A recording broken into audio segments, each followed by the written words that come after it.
So let's see together what we need from the render engine in order to achieve a good post-production. Now, it doesn't matter if you're working with 3ds Max or Cinema 4D, if you're rendering with V-Ray or Corona, there's a few things you need anyway in order to, keep working with Photoshop.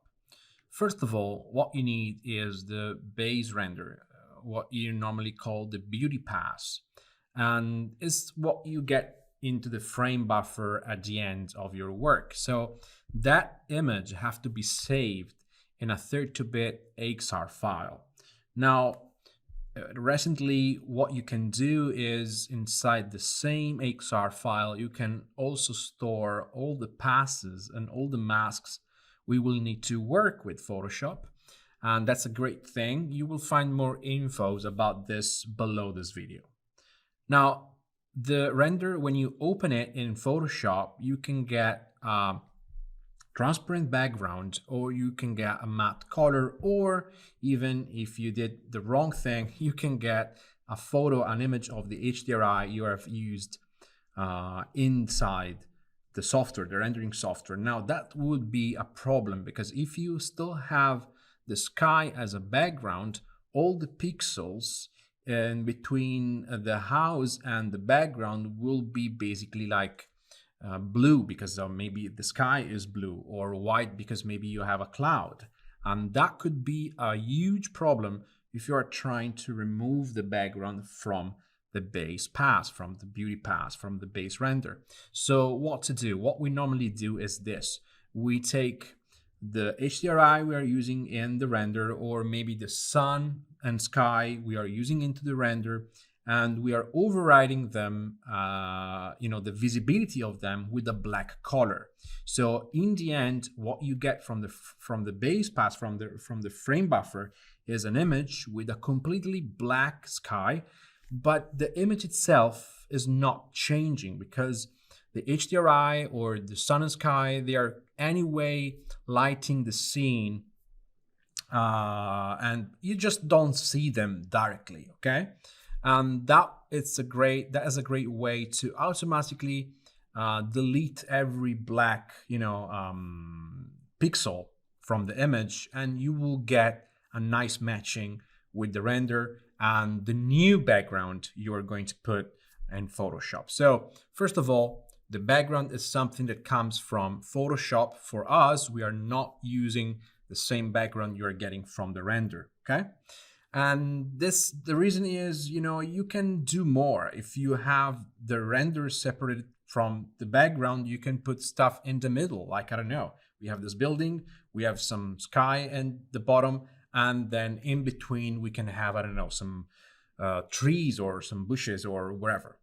Sometimes you don't have the transparent backgrounds, so you may want to get the alpha from the frame buffer, and so you can use the alpha as a mask. So you can take this into the 32-bit and put into the channels, select the channel with the control click on the thumbnail, and then you can mask the render itself.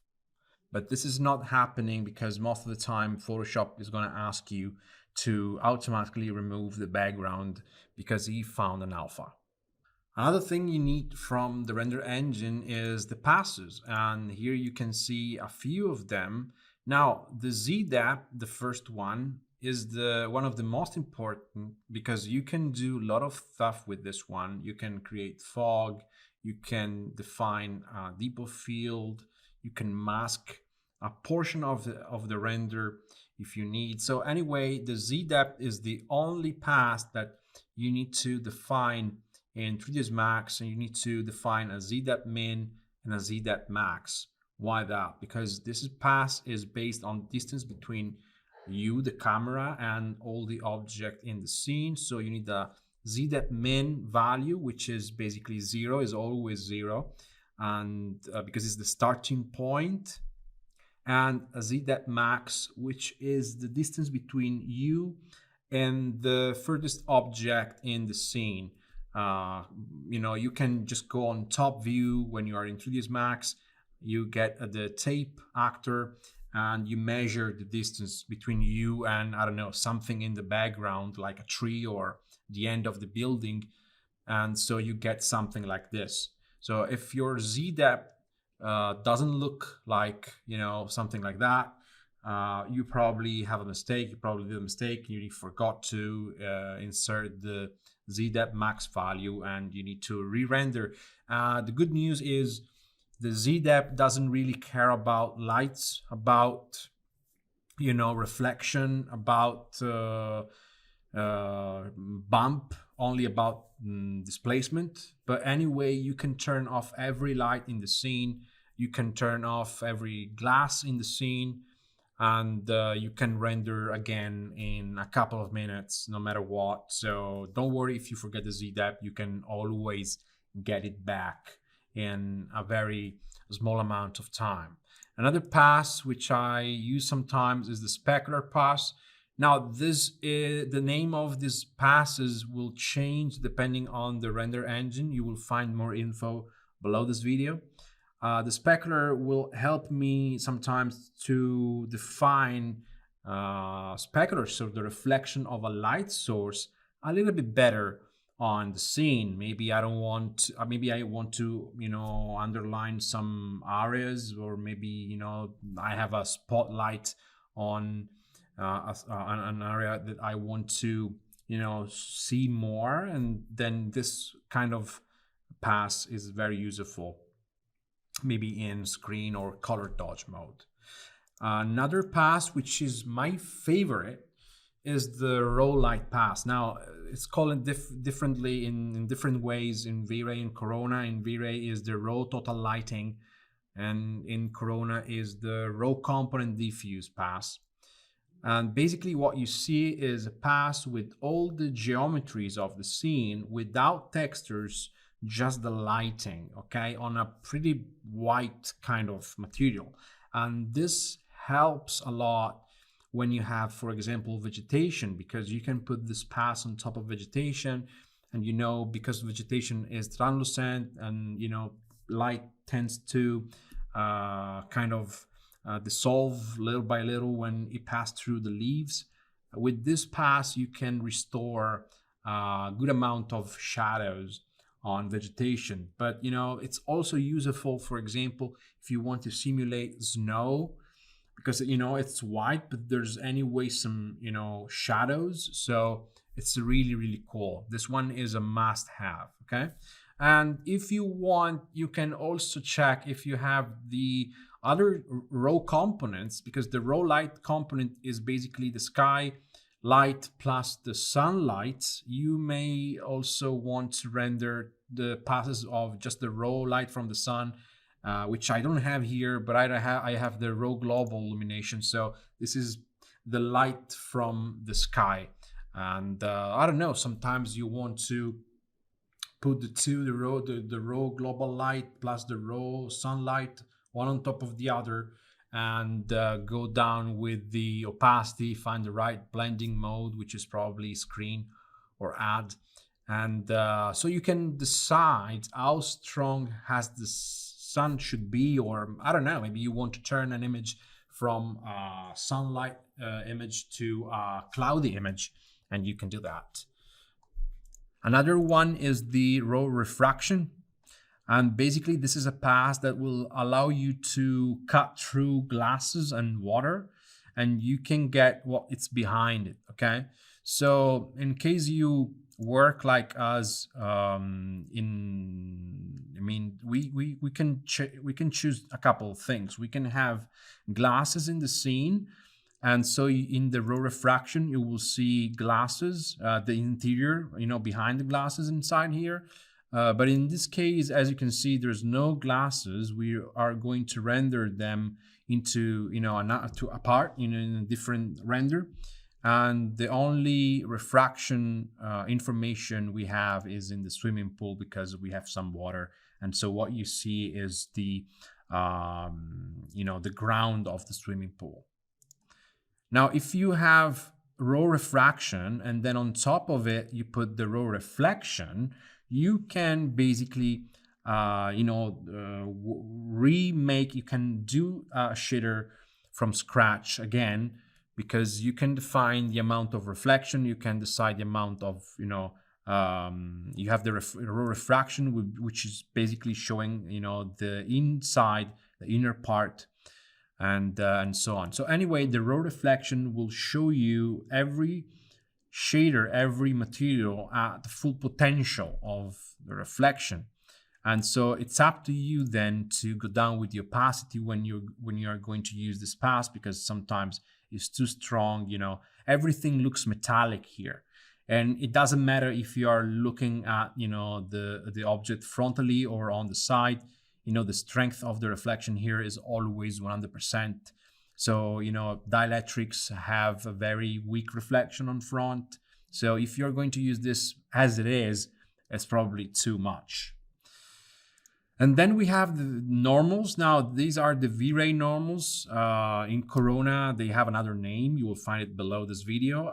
These are very useful for many reasons. You can relight a part of the image or the whole image with this. You can select all the object looking to a certain direction. Maybe you have an overcast image, but you want some sun, to paint some sun. And so you can basically mask, for example, all the green areas, and you can manually paint some light here, and it will basically act as a mask to paint the sun.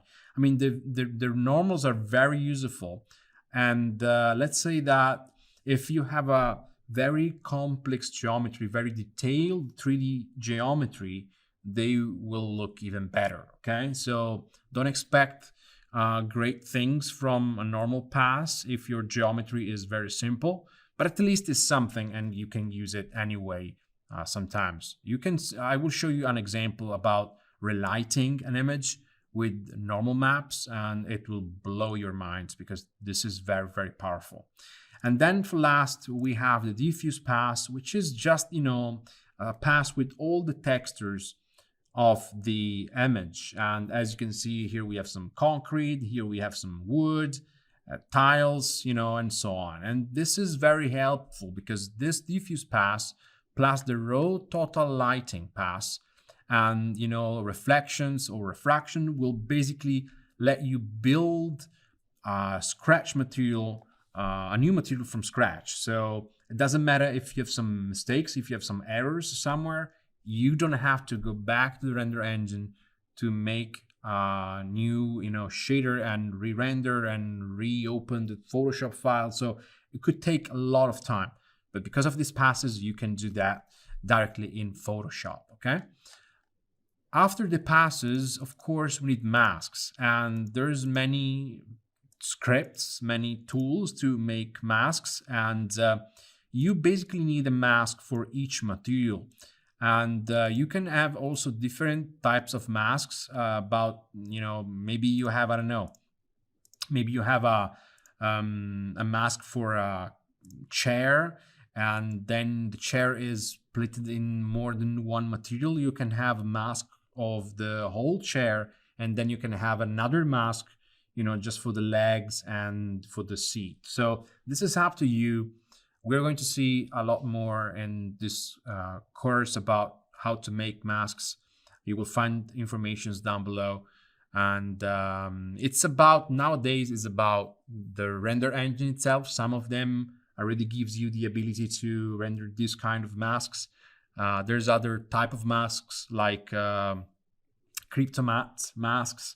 Anyway, what you need, what you want to have, is the ability to select an area of the render. If you are not able to select something, then everything is worthless. And so please, guys, spend some time making masks, making selections, because this is the core of everything. If you don't have any mask, if you have a mask, you cannot work. Okay.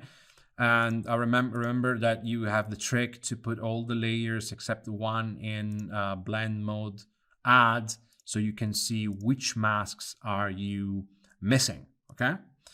After mask, all you need more than that is photos. Okay. And this is not coming there. These photos are not coming from your render engine. These photos can be found on internet. There's a few websites I will write down where to look for, and you can do anyway. The best thing you can do actually is to go out, take your camera, and make your own photos, because for a couple of reasons. First reason, there's no copyright issues. Okay, so this is a photo I've done. I can use it as much as I want. Okay, the second thing that it's even better than that is that if you shot a photo in RAW format, then that photo is a 16-bit image. It's not an 8-bit image, a crappy image that you can find on Google. And a 16-bit image is a lot better. Okay, it's a 100 times better than an 8-bit image, because you have more information and you can play with it more without ruining it. Okay. And for example, here we have a photo of some grass for the foreground. We have a photo of some grass for the background. And then we have a bush. And then we have some, images of like a bokeh effect if we want to do something crazy. Anyway, it's just an example. We're going to see some